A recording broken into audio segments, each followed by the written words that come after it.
Yeah.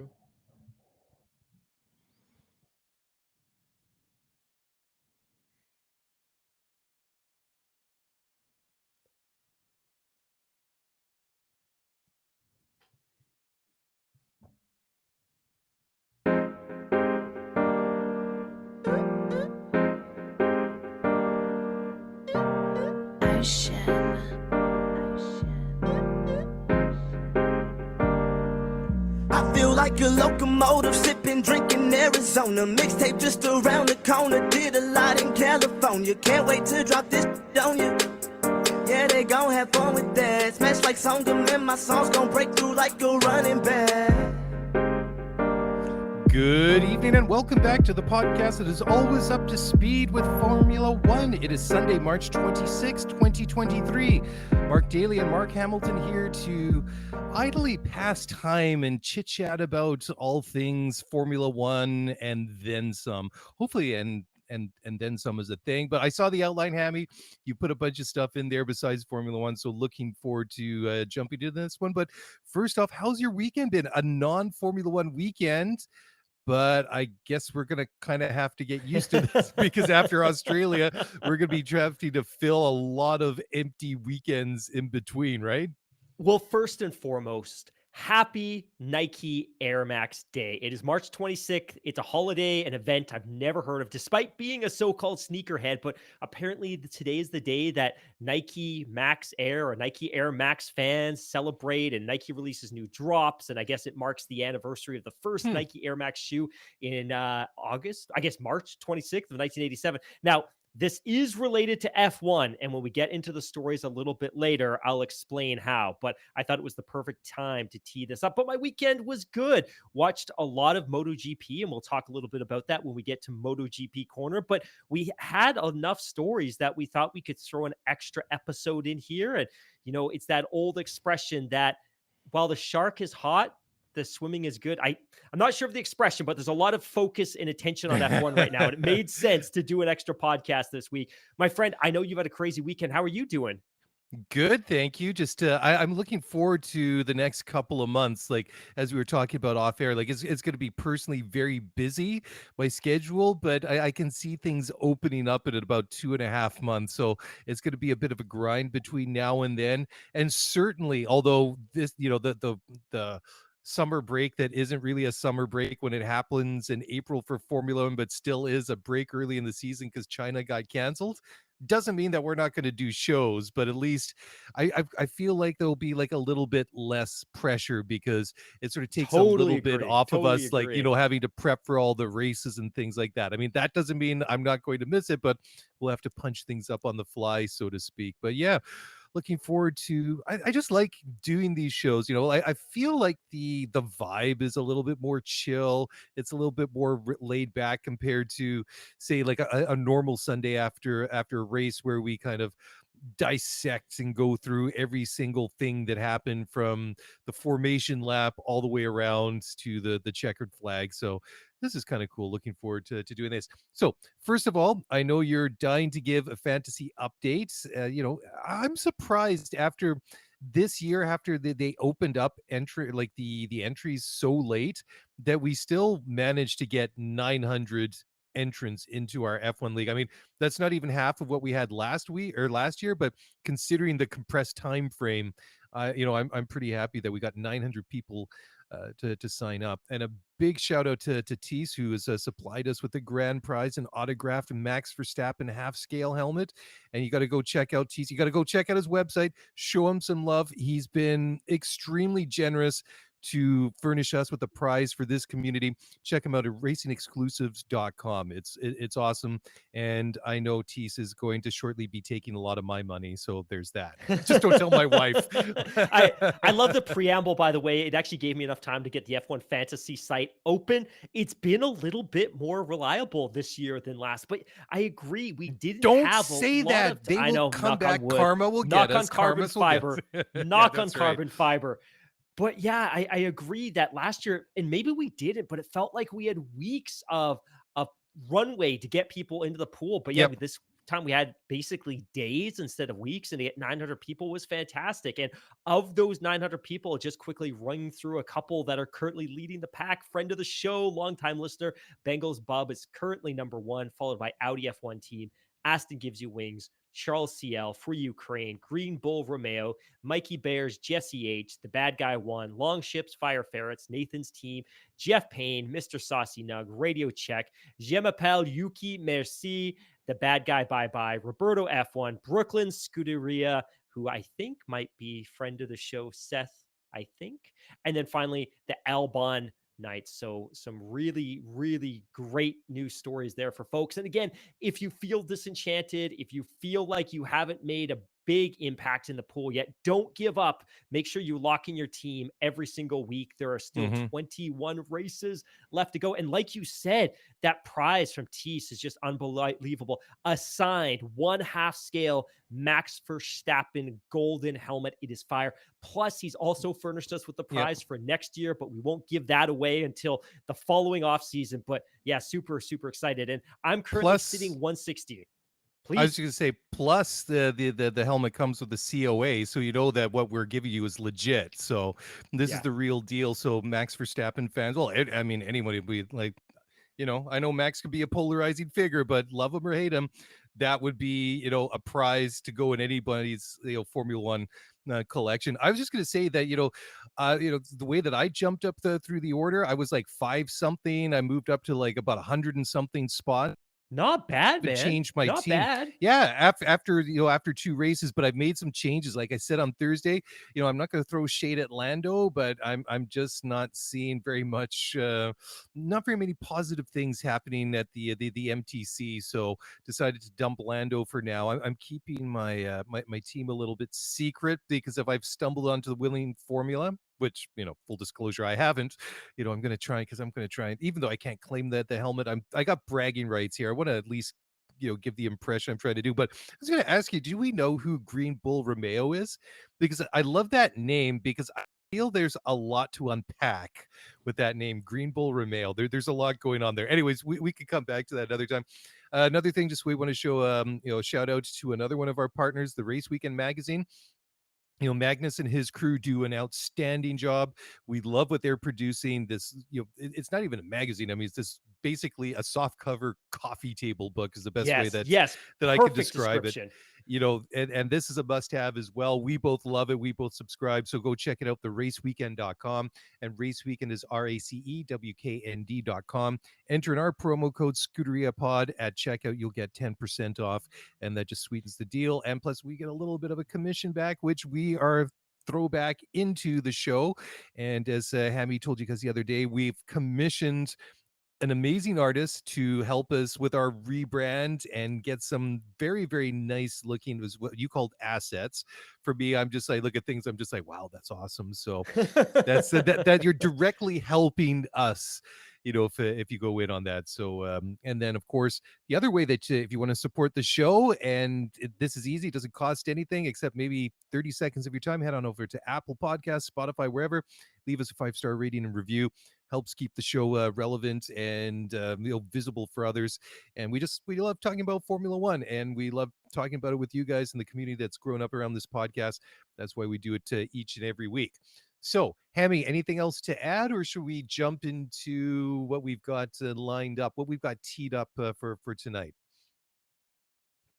Okay, I'm getting the head nod and the silent treatment like 5 minutes into the show. Usually, Usually that's about usually, an hour 15. So the first thing before we jump in, I'm going to take this one because I thought this was a really cool graphic. So this one comes from Yep. F1 Stats Guru, and it basically captures the results of every Formula One driver who scored 100 podiums. And what it does is it captures their position, their race classification in their 101st podium finish. So dating back to 1993, Alain Prost, his 101st podium was a P1 finish. Pretty impressive. 2002, Michael Schumacher, his 101st podium, first place. 2016, Lewis Hamilton, his 101st podium, P1. 2018, Sebastian Vettel, his 101st podium, P1. 2018 also, his Ferrari teammate, Kimi Räikkönen, his 101st podium, P1. And now finally, Fernando Alonso currently sitting on 100 podiums. The question mark will be, can he continue that unbelievable streak of scoring a P1 race classification for his 101st podium finish? Only time will tell. And I am not ruling anything out when it comes to Australia. Oh yeah, exactly. I mean, especially when it comes to like these street circuits. I mean, just logic sort of point this really cool stat. I mean, hats off to F1 Stats Guru for coming up with that one, because that I didn't even think that was a thing. But I feel like this should have been on all of our radar screens a lot sooner. But that would be very cool. I mean, just I think the odds against Fernando doing it are, probably more in Oh, yeah, favor it's of him not probably doing it. not But going to yeah, happen, but it would but be a it would very be cool story if amazing it if did. he could. Yeah, I mean, if he could perpetuate this cool stat, it would be fantastic. But I was looking back at those names like Alain Prost, Schumacher, Lewis, Seb, and then Kimi, and looking at all of them. I mean, that's interesting that Seb and Kimi both did it in 2018. I have to go and look exactly and dive into that for which Seb's 101st podium was. But Kimi's must have been when he won at Coda that year at the U.S. Grand Prix, which was Right, his the last final time that. Grand Prix victory, Yeah, yeah. yeah, and then Lewis, of course, have to dive back into the 2016 season and see whereabouts that is. I mean, going back to Could have been Shuby, pretty that much was. half of the races that year. Oh, yeah, exactly, right. But I mean, going back to Schumacher, I mean, that's already 21 years ago, Right, 2002, and right, then right. Alain Prost, oh my God, 30 years ago. I officially feel old now. I mean, you see Alain on the podium. I mean, yeah, I mean, he's I mean, yeah, there's like there you can see Joe Camel on his overalls. So I mean, it just goes to show how things have changed. And you see Marlboro on Shuby's overalls, and then they've disappeared until you see Kimi's with the Unfortunately, subtle, the not so Mission subtle. Winnow, Yeah, the Mission Winnow graphic for 2018. yeah. Sigh. Let's move on. But anyways, cool stat, notwithstanding. So the first story that you found today is Red Bulls. This is an article that you found on racefans.net, and it was written by Keith Collintine, and the article is titled "Red Bull's Dominance Risks Triggering the Reaction They Are Anxious to Avoid." What is that? The reaction that everybody seems to hate them, and it's funny, right? Because I mean, 2 races in, they've been pretty dominant. They were, very impressive in preseason testing, but the tone and the vibe is very different to the run. I mean, 2014 was different because it was a new era. Mercedes surprised everyone. Then in 15, it was kind of Control C, Control V, copy paste, all the way up to basically 2021, right?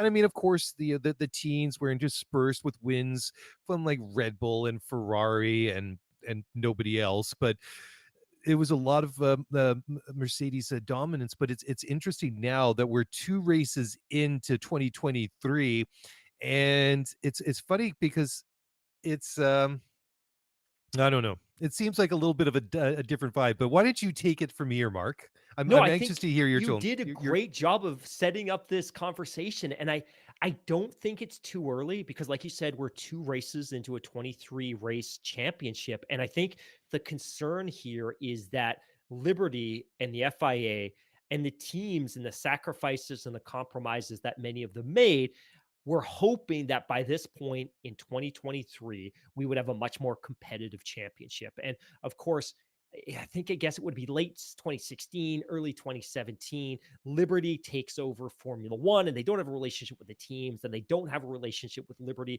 But they knew that from a competitive spirit perspective, the championship was broken, but it was never going to be an easy fix. And led by Ross Brawn and some other incredibly smart people at FOM, they devised a batch of strategies that were going to help create competitive balance. One of them was cost cap. One of them was revisiting the regulations and reimagining how a Formula One car should look and how it should cut through the air and how it should spray dirty air to the car behind it. They did all of these different things. And of course, in 2017, 18, 19, 20, 21, like you said, that was very much copy paste, copy paste, copy paste. Now, I know that the regulations changed in 2017, but it was largely copy paste, copy paste. And really, FOM's vision, the FIA's vision for a new F1 championship really didn't realize until 2022. And we also knew that some teams were going to understand the mission, that some teams were going to get a better grasp of the rules sooner than other teams would. But I think The concern now is it's 2023 and Red Bull looks totally unstoppable. So Hmm. if you pull somebody from the FIA side or FOM or the teams and ask them quite honestly, is this what you would have been hoping for or what you would have been expecting early in the 23 championship? I don't think anybody would say, yes, this is acceptable or this is what we'd expect. That a team would be streaking away by a second lap in any given Grand Prix. Like, it's not a good place to be. And I was having a conversation with somebody the other day in F1 media, and he made this really kind of stark point that I think the attention, I think the focus, I think the F1 audience has peaked. That there's more that the FOM group can do to extract value from the existing audience, but it's probably not going to grow much more, and it's going to be stunted by what we're seeing on track. And this isn't me trying to take a shot and fire and lob cannonballs over to Milton Keynes in the direction of Red Bull. It's just this is the circumstance. And it's really hard to imagine a way. And there's actually one story that we'll get to a little bit later that kind of speaks to how some tweaks could be made, but it's hard to imagine a situation in which these other teams are able to catch up given the constraints of the cost cap itself. So I'm worried. And I don't want to be an alarmist because I want people to keep tuning into the show. And I'm confident that all these smart people and with all this money on the line, they're going to figure something out. But right now, I'm deeply concerned that Red Bull has such a significant advantage on the rest of the field. And I know you and I haven't talked about this, but your honest impression so far, are you a little bit concerned for the championship, or you like a lot of people? And it's just at this point, it's a foregone conclusion that Red Bull's going to take a couple of championships this year. We're just along for the ride to see what else could transpire. Yeah, I really kind of feel that way as well, unfortunately, and it's kind of funny because I feel that I've just replaced Mercedes with Red Bull in the when it comes to making our predictions for races. That it's just like until proven otherwise, I'm not willing to put my my money on somebody else other than Max. And if Max has an off day, which literally never happens, it's going to be Checo. And I mean, if Max has an issue, it's going to be something like we saw in Saudi 2 week or last week when he had the issue in qualifying with the drive shaft, and then he's starting further back down on the grid. I mean, otherwise, you almost have to think that he's going to be a regular on P1 to start the race on pole and basically driving off into the distance, which we saw Lewis do for a lot of years. But I was thinking about this too, that I think that part of the frustration comes from, like you so nicely laid out in the last couple of minutes, Mark, just to do with the new era, the new formula, that this wasn't supposed to happen, and also because of the cost cap and all that.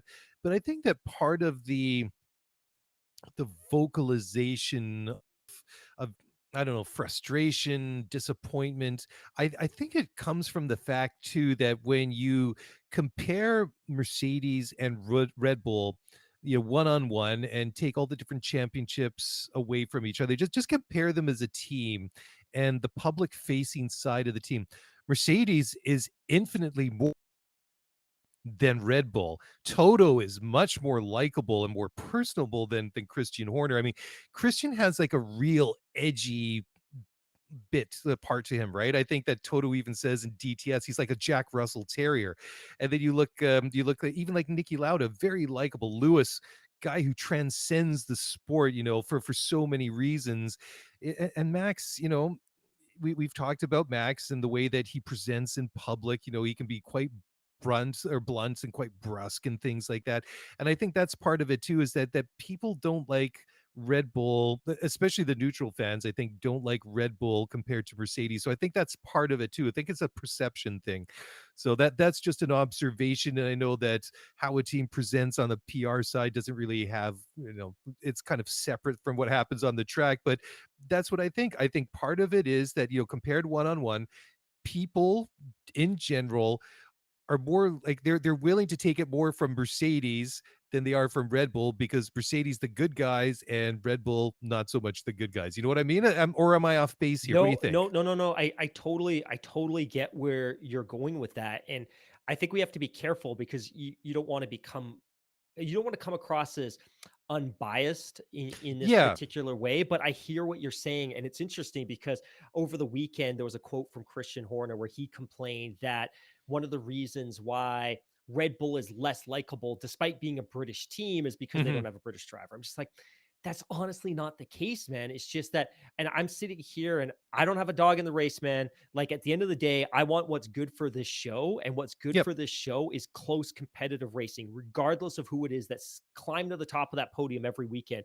Yep. It does not do you and me any favors if Lewis runs off 17 race wins in a championship. No, Nobody's it happy doesn't. with that. It does not help if Max Verstappen wins 15 of 20 Grand Prix, but there's something to be said for your point about the likability of that team. And I think we're probably upsetting some of the folks that are Red Bull fans because I think if you're a fan of a team, it's very easy to lean into the transgressions or turn a Mhm. blind eye to them. It's cool. It's my team. I'm going to back them. We're in this together. I totally get that. But I just think they aren't as likable. And it's either because of Helmut Marko and the way that they manage their driver academy, or whether it's Christian Horner and the constant stream of quotes that come from him, and the fact that he's just a Sky News or Sky Sports content machine, that he's the guy they go to constantly, or it's Max Verstappen's father, who's a deeply and disgustingly unlikable human being. Or, and we're going to get to this a little bit later, of course, Max's ties to the PK family and their unwillingness to criticize some of the things that's come from Kelly's father over the course of the last year. Like there's a lot of reasons why it can be a little more challenging to like that team. And I promise you, Max winning a championship is far less valuable to the sport than Charles Leclerc or Mhm. a Lewis Hamilton. It honestly just is. No matter, let's be honest, he's the best Formula One racing car driver on the planet. But I think you're right. The personality doesn't help. And if they're not likable and they're not personable and they're not charismatic, it really doesn't help to draw viewers. And I think this is where F1 is kind of in this kind of a challenging position right now, which is they're experiencing this absolute wave of sponsorship money and revenue that's just being thrown at them. And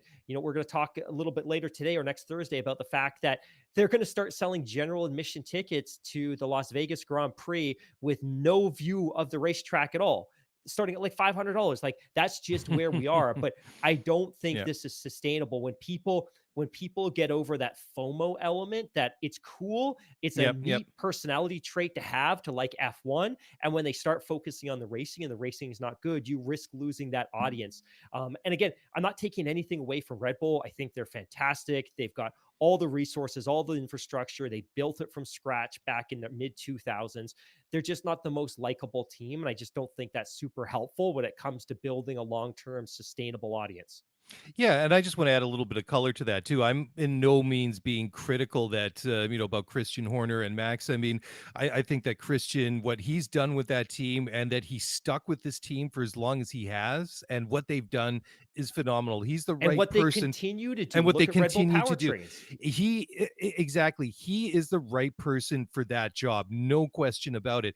And when it comes to Max, and I've said this before, like I think that the way that Max is to a certain degree cultural as well. I mean, I'm half Dutch. I lived there for many years. You I speak the language. I speak the language, and when I see a lot of what, and listen to Max too, and what gets translated into English, I find that he's far more expressive in Dutch, which you would expect. I mean, his English is excellent, as is all the drivers, basically. I just find that when he's speaking in Dutch, there's a lot more color to what he's saying. There's a lot more description to it.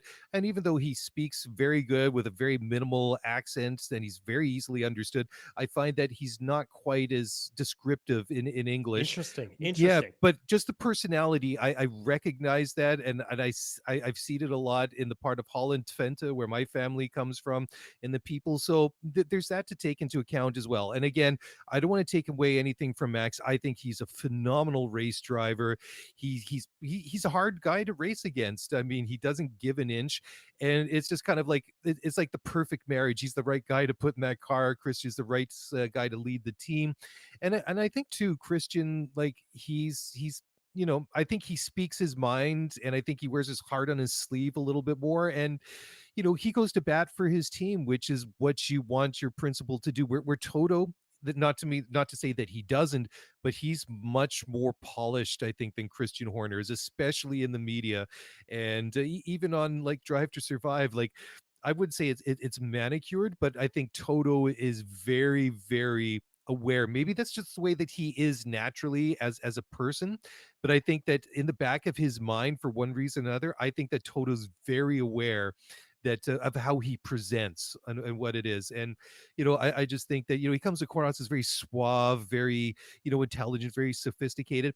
Not to say that Christian Horner isn't, but Christian definitely has that edge to him. And let's face it, none of these people got to where they are by being nice. So I it's a feel dog eat dog world, right? I feel like after the past couple of years, every time we lay any or parlay any criticism in the direction of the Milton Keynes Red Bull team, we need to balance that with some criticism of Mercedes. And I'll be honest, like, I don't love everything that comes out of Max's mouth. And I actually, Hmm. that comment that you make about either how he's translated or how he speaks in English being less descriptive makes total sense to me, because you speak perfect Dutch, you speak perfect English. I speak decent Farsi, but my Farsi is not descriptive. So for instance, if somebody asks me if I like something, my answer is just a solid yes or a solid no, because I don't Fair. I don't Yeah, have fair enough enough. Yep. vocabulary to Yep. to express what I want to say like I would say it in English. So I thought that was an interesting point.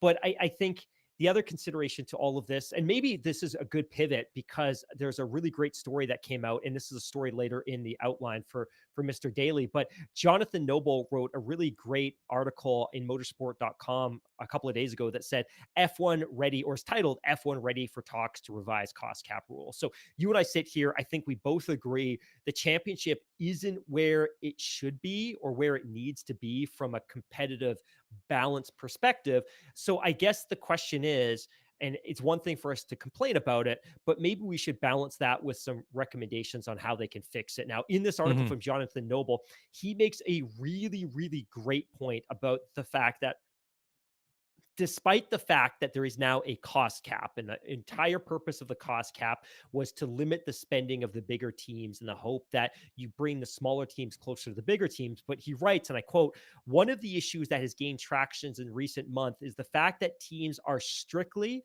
limited on capital expenditure. So there is not much freedom to improve infrastructure back at base. While teams can build new factories, and a specific exemption has been allowed in the cost cap rules for new wind tunnels, any other investment needed to improve equipment has to be included in the generic cost cap limit that teams battle to stay under. This means that teams which had the best infrastructure in place at the start of the cap have a locked in advantage. And those whose investment had fallen behind face the prospect of needing to divert money away from car performance if they want to improve their facilities. It has emerged, he continues, however, that preliminary discussions have taken place about teams being given greater freedoms in terms of capital expenditure, so they do have the ability to improve facilities at their factories. So this is a fantastic conversation, because we sit here talking about how come these smaller teams aren't catching up, and how come some of these bigger teams,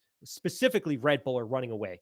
And Red Bull under Christian Horner had done a phenomenal job building arguably some of the best infrastructure in the sport. And when the cost cap happened, that was all locked in. They own it, they can use it. But for a team like Williams, and you and I talk a lot about Williams, and I've been to that factory many, many times.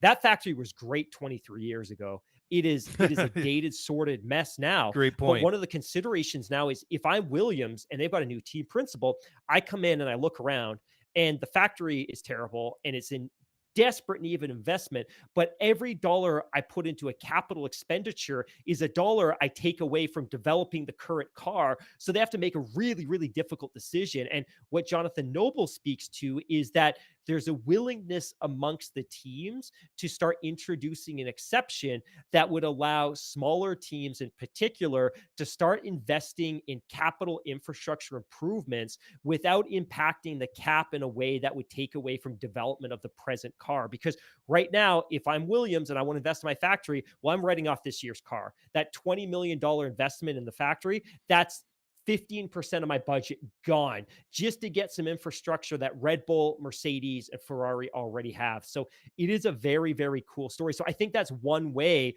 of kind of narrowing that competitive disparity. But this is a long term. Like when you talk about Aston Martin, feels like you and I have been talking about Aston Martin's new factory since the 1970s, and it's only just about Yeah, to open. yeah, But yeah. like, I think this is one thing. But from your perspective, any thoughts on what we could do to help dampen the growing disparity between the haves and the have-nots, which really is Red Bull and everybody else in a sense? Yeah, it's interesting, right? I mean, even if you see the gap between them and like Mercedes and Ferrari, and I mean, many people have said after the first two Grand Prix this year that if Red Bull wasn't involved, I mean, it would have been a pretty interesting competitive opening two races of the season. And again, we're not going back to kind of throw shade and hate on Red Of Bull course not. because Of course not. they are where they deserve to be because they've they put in the work, they put in the time, and they've got the perfect car with the perfect driver or drivers, we should say, and phenomenal power unit. So I mean, you go down that checklist, they're checking all the boxes in the in the right columns, right? But I think there has to be some happy medium found because the one thing that kind of popped into my mind here, and I'm going to sort of take this in a bit of a different direction, Mark, is when you were talking just now, the thing that came into my mind when you were talking about Williams was I would have loved to have sat in on that job interview when James Voles was talking to the partners or the hiring committee or whatever at at Williams and saying, okay, here's a guy that's coming from multiple world champions Mercedes, state of the art everything, going to Grove where you said it was state of the art 23 years ago, and going from state of the art everything to like, oh, you guys still have a Betamax machine here. That's great. So not quite that bad, but you know what I'm saying is that it kind of makes you wonder what he said. Okay, in order for us to be successful, we need to do A, B, C, and D. And where, if this was something that was even brought on the radar by Jos Capito, which, I still find is an interesting situation, how he was, sort of very quickly let go. And excuse me, how James came onto the radar in the first place. But I would really, I'd love to get some more insight into, and I know it sounds pretty dry as to the everyday workings of Williams, but you know, James Voles has a proven record. He did some phenomenal things with Mercedes in his time there, and you can't I mean, I can't come to a place that is to say that he's just going to Williams because it's a vanity appointment. That, oh, I'm a Formula One team principal. That's one of my bucket list items crossed off. I mean,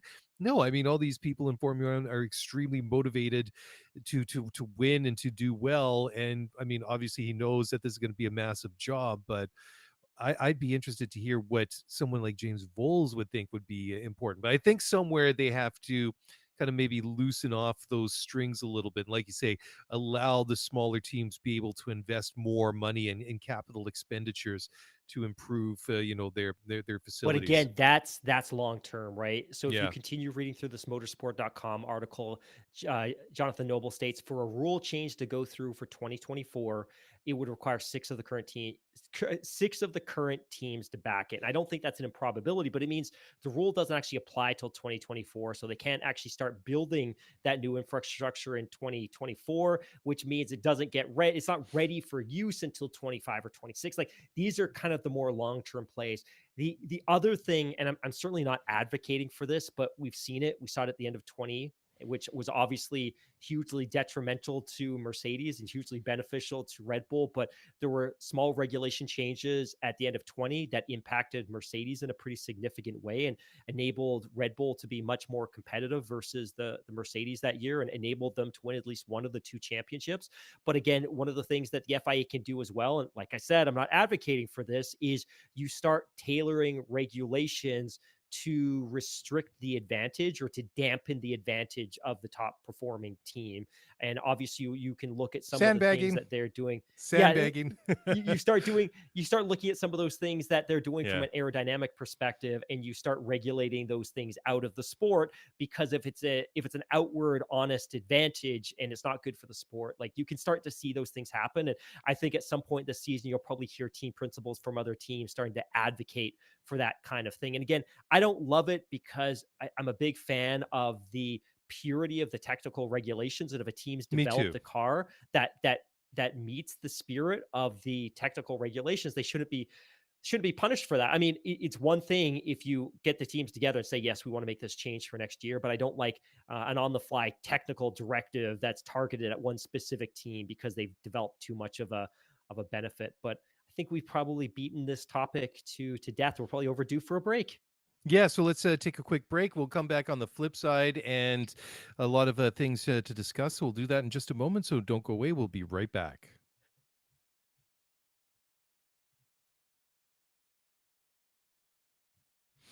All right, everybody, welcome back to the show. So let's go back and talk about this one first. This is a little bit of an unpleasant one, but a three-time F1 world champion Nelson Piquet, who is also the father of Max Verstappen's significant other, Kelly, has been fined, 5 million Brazilian reals, or 780,000 pounds, for the racist and homophobic comments he made about Lewis Hamilton in an interview back in 2021. Lewis said at the time that he stuck to the high roads, as you would expect from Lewis Hamilton. He said that what he called for archaic mindsets to change. Piquet did apologize for what he claimed later was ill thought out comments when he was talking about Lewis Hamilton. But crazy, right? So, Mark, add a little bit of color to this one. Who has fined him this massive amount of money? 780,000 pounds. That is a hell of a lot of money.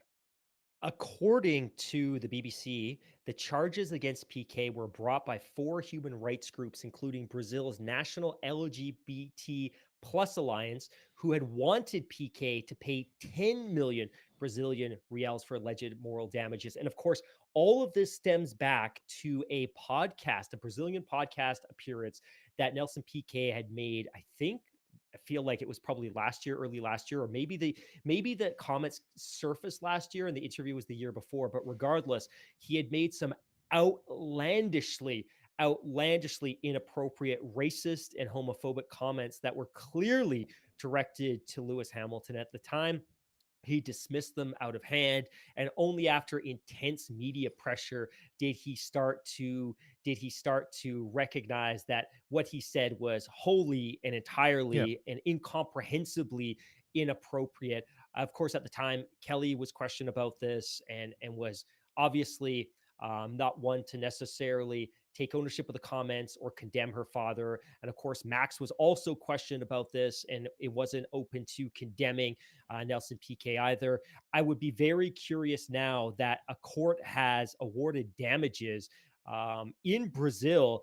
I'll be very curious to hear how Max and Kelly respond in the media. Now, of course, the question is going to be how much of the F1 paddock and how much of the F1 media circus is even going to ask the question, knowing that we've seen F1 media get the cold shoulder from Red Bull in the past. Obviously, last year that happened when some Sky TV presenter made a comment about Abu Dhabi and Sky basically iced them out. We'll see more integrity from the media troops, but I'll be very curious to see what the response of Max Verstappen is. Again, Max, we're talking about Max Verstappen's significant other's father, but at the same time, this is so black and white that I don't understand how somebody couldn't condemn this. Like Max Verstappen, exactly. wholly inappropriate. He's apologized. He's seeking help. He's going to counseling. He's met with people within those communities. Like, fantastic. Great. That's awesome. But I fear that Max Verstappen will continue to try to take an alternative route to this and not own it, or at least no one's asking him to own it because it's not his father, it's his significant other's father. But it's so easy to condemn this, especially since it's so black and white, and by the fact that it's also been condemned through the court system. So hopefully we'll see an honest condemnation from Max, which I think would go a long way. Yeah, Mark, as you were talking there, I was actually scrolling through our media files. I do have a couple of audio clips from the time when we talked about this. So should we roll one of those now? Of course, just to give it. Yeah, let's play one of those. What Nelson Piquet Sr. said was completely unacceptable and was rightly called out and roundly called out. And I think that's the important point, is almost everyone in Formula One, and certainly every team, just said this is not acceptable. We will not put up with this. And now, of course, he has issued some degree of an apology. But I think the point that if we can take any positive from it, is that it was condemned absolutely universally. So that one was from, except by Max Verstappen. yeah, and that was Matt Bishop, who's with Aston Martin, is he not these days, no or he was at longer- the time? No longer. Yeah, No he's left longer. it. Okay. Yeah. Yeah. So this, that was his comments at the time, back in 2021, and then this following one is a clip that I got from Sky Sports. So let's listen to that as well. Well, Leclerc tweeted this. Knowing Lewis since I arrived in Formula One, he has always been extremely respectful to me and everyone that he meets. Those values should be the standard towards anybody around the world. The comments made towards Lewis should not be tolerated, and we should continue to push for a more diverse and inclusive sport. We need to remove discriminatory behaviour and racist language in any form from not just our sport, but our society as well. So there you go. Okay, I think we've talked about this one enough. I don't have anything further to add, and I just hope that the people that haven't done the right thing yet do the right thing now. I mean, it's never too late, especially to stand up against, hateful comments and attitudes that people have. So, anyways, we'll just leave it at that for now. Next one. How has commercial success has fueled Aston Martin's on-track for F1 speed? This is from Adam Cooper over at motorsports.com. Interesting, right? I mean, it's funny. I mean, we've talked for a long time that Red Bull, one way or another, tends to take up a lot of real estate on this program. But what is interesting is how Aston Martin has started to take, start to take away a little bit of that real estate from Red Bull, especially through the first couple of races of this year, and compared to the last two seasons. Because I mean, you and I, Mark, we went in all in heavily with Aston Martin, and they haven't lived up to maybe what were our perhaps maybe a tad unrealistic expectations after they rebranded from Racing Point a couple of years ago. But the point is that a couple of races into this year, after, and let's give them credit, let's give them, some props. They did improve, and they had they got more competitive as 2022 went on. But this year, they're making news and they're getting coverage on this show for the right reasons. So, Mark, why don't you take this one away and explain a little bit further? Yeah, I think the main takeaway here is that not only is Aston Martin beginning to excel on the track, and maybe this was a bit of a delayed start, because I think you and I had high hopes for this team in 21, which was the first full calendar year that you and I did together. And we came back very optimistic last year. And then this year we were like, we're going to take a much more conservative, cautious approach to our blossoming Aston Martin fandom, but they seem to be excelling. And one of the things that Adam Cooper writes here is that the team is now generating roughly 8 times the sponsorship income that it did in 2020, the last year that it ran as Aston Martin, which speaks to a couple of things. That one, the Aston Martin brand is very, very attractive to potential sponsors. To be associated with a marquee supercar brand like that is very, very helpful. But further, when you start having success on track and you get that additional screen time and you get that exposure of being on a Formula One podium, it's very, very helpful. The article also speaks to the fact that a lot of the success, at least on the commercial side, is down to the fact that the team had made a hire a couple of years ago, bringing aboard 59-year-old American sports marketing veteran Jeff Slack. Now, incidentally, prior to meeting Lawrence Stroll in 2020, he knew nothing about Formula One, but he had spent several decades in the sports marketing and sports consulting world. And he's credited in major ways with working to bring on a lot of these major sponsors. So, of course, a lot of these sponsors that are on the Aston Martin car now were there 3 months ago, before Fernando had his hugely successful start to the championship. But he done a really good job of painting the picture of why they should partner with Aston Martin. And of course, when you have a chairman like Lawrence Stroll, who's willing to invest in the team in the way he has, and the fact that they're willing to invest in the infrastructure to build really strong, high performance Formula One cars, it helps to entice sponsors in a way that might not otherwise be possible. So just a really good article. And it just speaks really to the fact that the team is beginning Mhm. to experience really strong commercial success. So being able to attract sponsors, be able to generate revenues at the exact same time that they're able to translate some of those significant infrastructure investments that Lawrence has made over the past few years into a winning racing team. And of course, again, Fernando, 2 podiums in 2 races this year. Lance looked really good in the first race, DNF'd in the last race, but that was down to a mechanical failure. And he probably would have had a really strong points finish if not for that. But yeah, it just really speaks to how quickly the circumstances can change if you have the right leadership who's willing to make the right investments. Because if we flash back to 2018, this was a team that was in administration, and Yep. administration is a form of bankruptcy, or is the form of bankruptcy in the United Kingdom.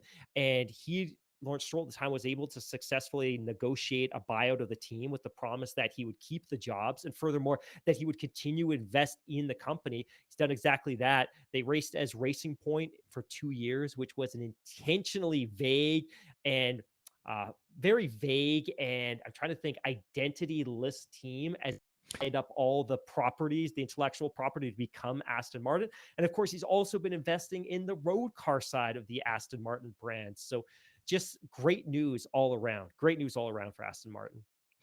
Yeah, well, let me put it to you this way, Mark.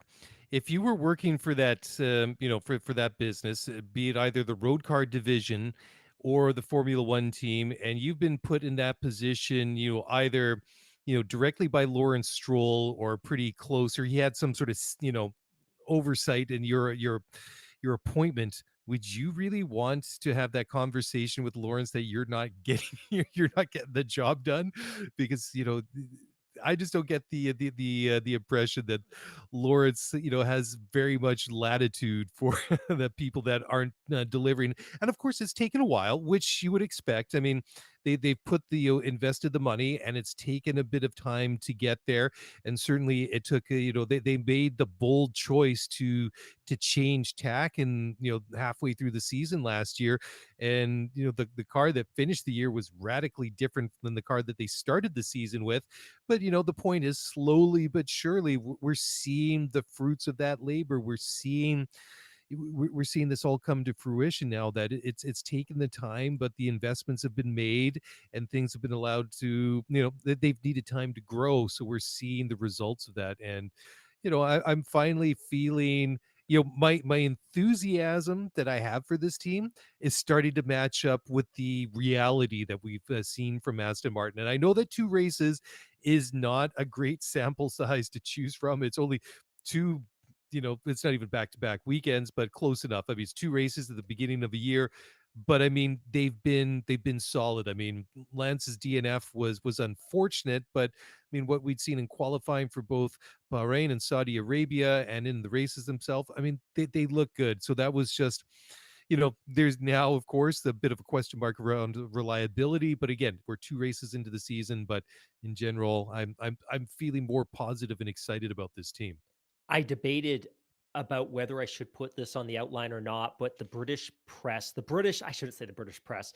That's unfair. The British tabloids last week begun running a story that said that Lawrence Stroll, quote unquote, might not be happy with Fernando Alonso after his solid start to the F1 season. And they credit a Formula One observer who had claimed that Aston Martin team owner Lawrence Stroll was likely unhappy watching Fernando Alonso upstage his son Lance. To which I will just say this: Lawrence Stroll is a ruthless business person who spent huge amounts of Yeah. money to sign Fernando Alonso. He will be popping as much champagne as anybody. And quite frankly, if it was the right thing to do for the competitiveness of this team, I think he would very happily part ways with Lance. If Fernando has a phenomenal year and Lance struggles, there will be very, very difficult family conversations at the Christmas dining table this coming December. And if Fernando is successful next year and Lance is not, Lance will be out of a seat. That I do not think for a second that Lawrence Stroll is upset that Fernando Alonso is having a huge, in having gobs of success or this early. It just, the fact that Fernando is having so much success just reflects incredibly well on Lawrence Stroll's stewardship of this team, that Mhm. he was able to identify somebody that was in his 40s could extract this much value from this car. He hasn't driven a car with a Fernando hasn't driven a Mercedes powered car since 2007. He drove the Ferrari after that. He drove the Honda powered McLaren after that. He drove the Renault powered car after that. He was able to seamlessly step into this car and start scoring podiums. It took Daniel Ricciardo 2 years to start getting to grips with the Mercedes powered McLaren, and he still never got it. Like what he's doing isn't unprecedented, but it deserves acknowledgement. And Lawrence Stroll deserves all the credit in the world for signing a 40-plus-year-old driver to a risky deal. And Mhm. any suggestion that he's upset that he's outperforming his son is just purely absurd. Yeah, I'm sure that the conversations, at least the way that I see it, would be, Lawrence saying to Lance is like, "Why can't you beat this guy? You're Yeah, younger than yeah. him. We've built this team around you. This should be your team." It's like, why is this guy beating you? You should be beating him. It's like, come on. So again, I said though earlier that there's some certain places I'd like to be a fly on the wall and see what's going on behind the scenes. I'd like to know what some of the conversations between Lawrence and Lance are, because I mean, Lance has shown it, and I mean, from time to time. I mean, they had a decent haul of points in Bahrain to start the season. Okay, Fernando gets a P3 again in Saudi Arabia last weekend, and Lance DNFs. I mean, if he finished, they would have taken another handful of a nice big haul of points back from the Middle East, but it didn't happen. But yeah, I think that I agree with you on that call, Mark. That I think that those are absurd comments. Okay, let's move along. You teased it nicely at the beginning of the show, talking about Air Max Day, which I never knew that was a thing, and I didn't realize that Air Max had been around since what, 1987? I know they've been around 87, for a long baby. time. Oh my God, wow. Anyway, so this is an interesting one, and we go back to Max Verstappen, who was set to launch his own clothing and apparel brand called Max One, which is now getting some pushback, apparently, according to an article in De Limburger. And so the plan to call it Max One has you know, hasn't found too much favor with Nike, because they feel that it's too close to their own Air Max shoe range. So, Mark, I'd love to hear your thoughts on this, because you're big into the business side of sports. So, like, take it away. You're a big Nike guy as well, right? Yeah, huge Nike guy. In fact, this makes sense to me on a couple of grounds. It feels like this year Nike has been going above and beyond in terms of protecting its intellectual property. In January, they sued Lululemon. At roughly the same time, they sued Bathing Ape. They've continued to go after other companies in recent history that they feel is compromising the integrity of their brand and their patents and the design of their products. So it kind of makes sense. This one's particularly unique because they're not going after the design, the composition, the material of a product, the likeness of a product.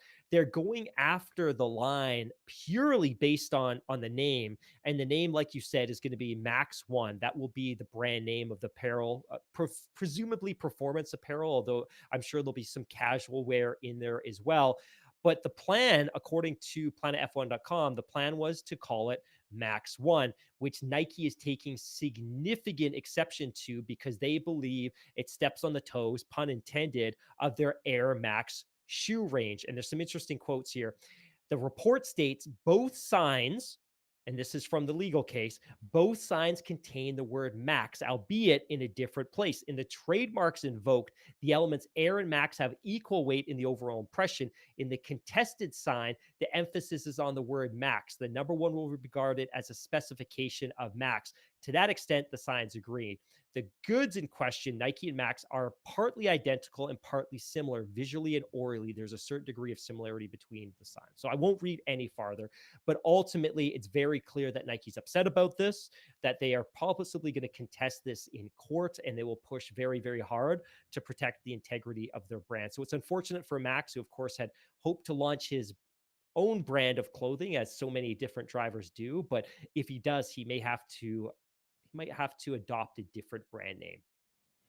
Okay, so just be careful when we launch our own merch that we don't get sued by Dude, Nike, people ask us about that all the time. Actually, they ask us if we've ever had trouble with Ferrari, like, oh, you're compromising their brand, you're stealing their name. I'm like, you know what that word means, right? In Italian, It's that does team. not mean yes, exactly. Like, Yeah, well, I mean, anyways, if not to take anything away from these guys, but if WTF1 hasn't had an issue with like their branding and stuff yeah. like that, like yeah, I know it could be a bit of a gray area, but I mean, Scuderia is, I mean, that is just a Italian word that'd be just like you know. Anyhow, yeah, By the way, interesting just to. while we're on that, just looking to the live chat, Ray in San Diego, use his dad's name instead. The Yost Yeggings. There you go. I don't know. I'm not sure if I really want to pull on a pair of those. The Max One. Be it an infringement on the Nike Totally, totally. copyrights. It rolls off the tongue a little bit than the Yas Yeggings. Thanks for that, Ray. That that's a good one. Okay, let's take little break here. We'll jump back in a moment. And then we're not going to talk about Red Bull for once. We're going to talk about someone else who's also kind of immediately Red Bull adjacent, and that's Alpha Tauri. We'll talk about that in just a moment, so don't go away. We'll be right back.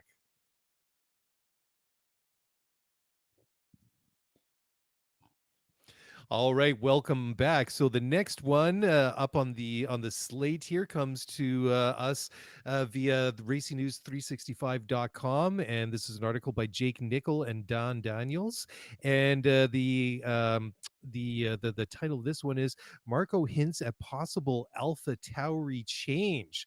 So this was an exclusive chat that Helmut Marko had with racingnews365.com. And he says that he insisted that AlphaTauri is not for sale, but that changes won't be made. So this is interesting, and kudos to them for getting Marco to sit down for a chat. So what is Helmut proposing, or what's he hinting at that might happen at AlphaTauri, and how might this team look different, or how might it be different?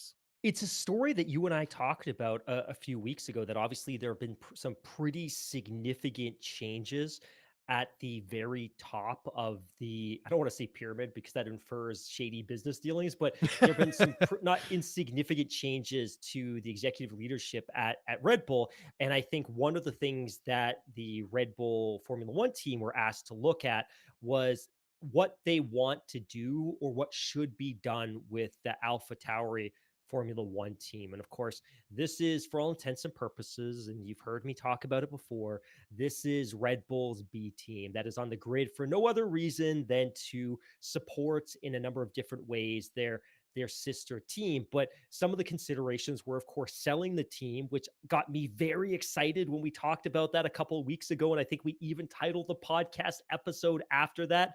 Some other considerations were to consolidate the operations of the team into some existing facilities, or build new facilities for the team in England. I think one of the things that is spoken to in this article is that as an Italian-based team, it is very difficult to recruit and retain top talent, most of whom are based in the UK. And the thought is that if they move the team to the UK, it would be easier to recruit and retain top talent, especially on the engineering side. And then the other thought was also just to do a much closer integration job. So the one sense is you sell it, the other sense is you move it to the UK and build new facilities, or alternatively, you move it to the UK, but you integrate it with as many of the existing Red Bull infrastructure and facilities as you possibly can. Of course, they're pretty well built out in Milton Keynes. The other thought, though, is that it's currently branded after the Red Bull clothing line. Alpha Tauri, unbeknownst to almost all of us, is a clothing line.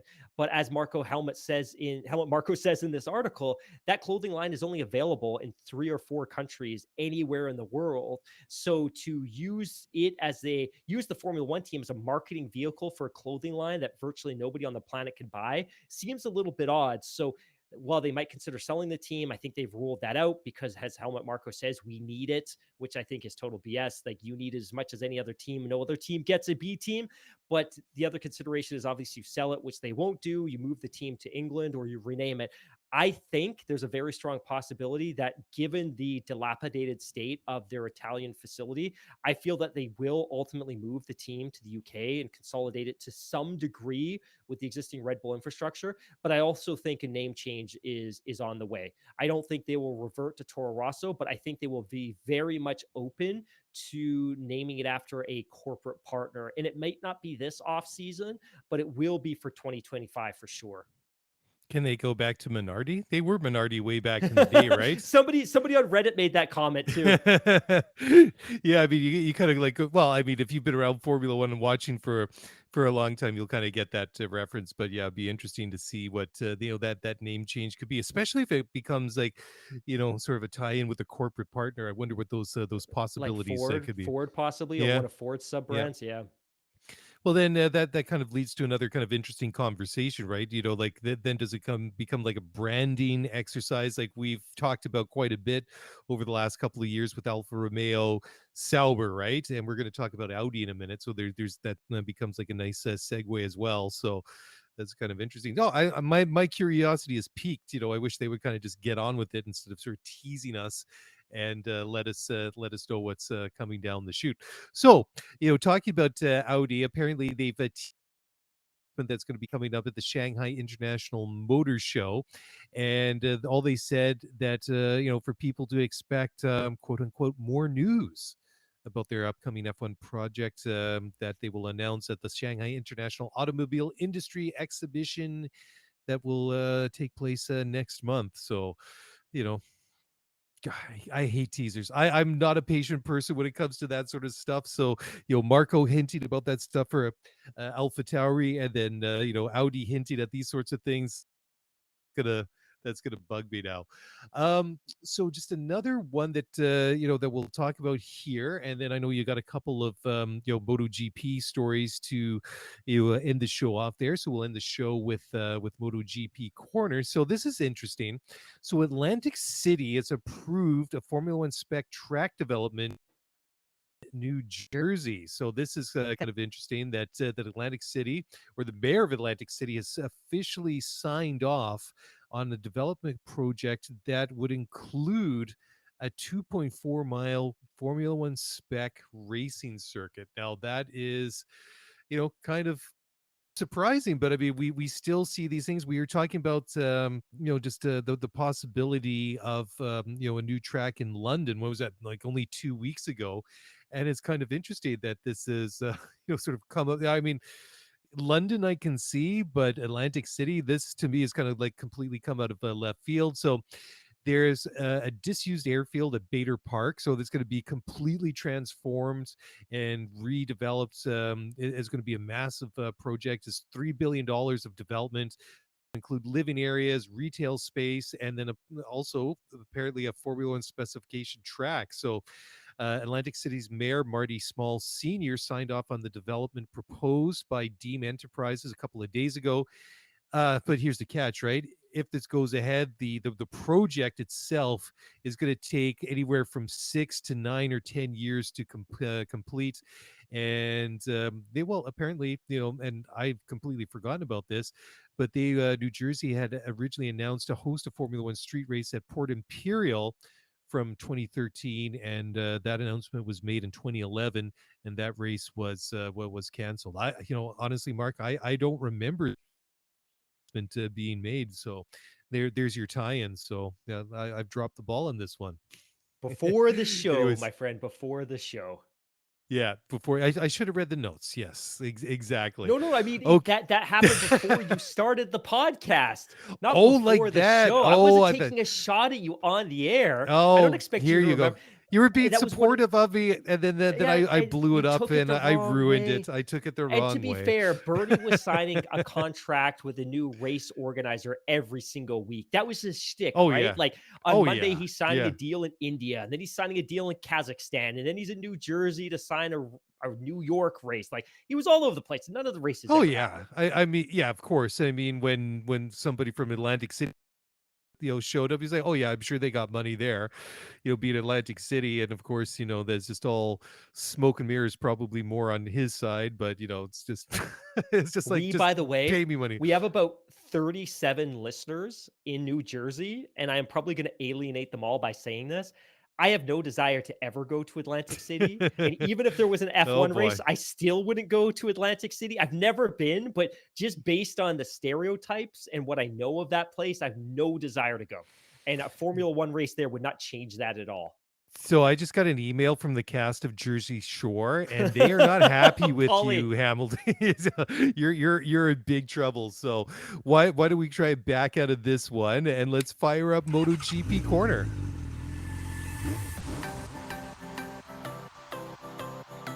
Welcome to MotoGP Corner. I am your host, Mark Hamilton. We are now one race into the 2023 MotoGP Championship, and what a weekend it was. And it wasn't, I'm afraid, all good. The good news is we had a sprint race, which was incredibly competitive. We had a Grand Prix Championship race on Sunday, which again was fantastic, some very close racing, but we also had some shock moments on track.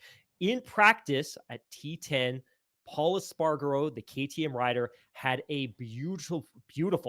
brutal crash where he skid along the ground at roughly 200 kilometers an hour before coming to rest at a tire wall. The problem, of course, was that his bike bounced along the ground and came to rest on him.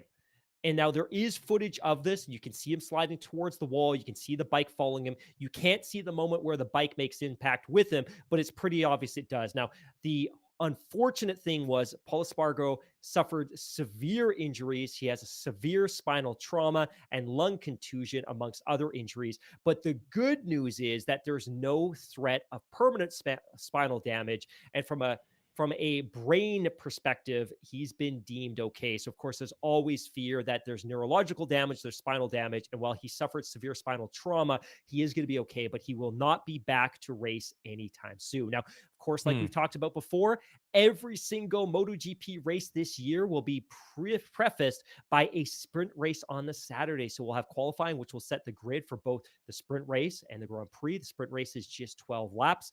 This weekend, Marc Marquez on his comeback tour qualified on pole, but unfortunately on lap six of the sprint race had not the sprint race, on lap 6 of the actual race had a brutal made a brutal mistake going into a corner. Assumed there was more heat in the front tire. He was on the hard fronts at the time, made contact with another rider and exited the race. So both the two of them, man, I'm really struggling with my words today. But the two of them, basically, Marc Marquez was going into a corner, misjudged the corner, went in too hot, didn't have enough heat in his front tire, and took out another rider. The other rider was very, very hurt. Fortunately, he will probably be back next weekend, but it looks like Marc Marquez may have broken his hand. Now, the other news is that Marc Marquez has received a major penalty, which will go into effect for the next Grand Prix in Argentina. But as it turns out, if Marc Marquez misses the race in Argentina because of an injury, that penalty won't apply to the subsequent race. That penalty will only apply to Argentina based on the way that the rules are written. So it was a very, very interesting race weekend. We saw the horror of what can happen with we saw the horror of what can happen in MotoGP because it can be very, very dangerous. It's why these significant runoff periods are so good. Fortunately, Paul Espargaro is going to be good. Marc Marquez looked like his comeback tour was in full force, qualified on pole, made a brutal mistake during the Grand Prix. Unfortunately, that took out another rider. We also saw another rider, and I don't have the notes in front of me, but we did see another rider have a fall and break his collarbone during the sprint race itself. So one of the criticisms of Dorna, who is the FOM equivalent, was that you might be overtaxing the riders in a world where they have to compete in a 12-lap sprint race every single weekend, because you're putting them in a position where they're more likely to sustain injuries and influence the outcome of the championship. So as it stands right now, I'll quickly bring up the championship. Right now, Francesco Bagnaia is leading the championship with 37 points, followed by Maverick Vinales of Aprilia Racing. Of course, Bagnaia races for Ducati. All the great riders seem to ride for Ducati right now. Maverick Vinales of Aprilia Racing finished with 25 points, and Marco Bezzecchi of Mooney VR46 Racing Team. That is Valentino Rossi's team, the team he owns and manages, finishes third with 16 points. So we are very early in a very long championship, but we saw both the best and the worst of MotoGP this weekend. We saw some fantastic riding in the sprint race. We saw some fantastic riding in the actual Grand Prix. We saw a brutal injury in the practice. We saw another really bad injury with a broken collarbone in the sprint race. And of course, we saw a rider in Marc Marquez make a bad mistake in the Grand Prix that influenced the outcome of both him and another rider. So we talk about MotoGP struggling for viewership and struggling for media attention. This probably isn't going to be the type of weekend that's going to do this. And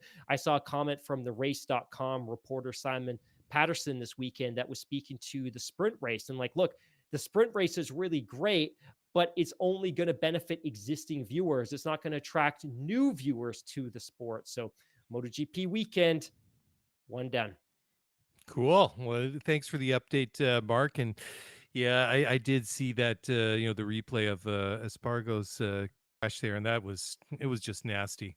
I didn't realize it was as bad as it was, and I just happened to see a couple of things pop up on my timeline when I was doom scrolling through Twitter, and I thought, oh, I'll go check it out. And honestly, I didn't watch the whole thing because I don't usually like to see things, especially when you find out subsequently that somebody was injured quite badly. But anyways, thanks for bringing us up to date on that. I don't have anything else to add. I think that we've gone through everything tonight. So, Hammy, last word goes to you, my friend.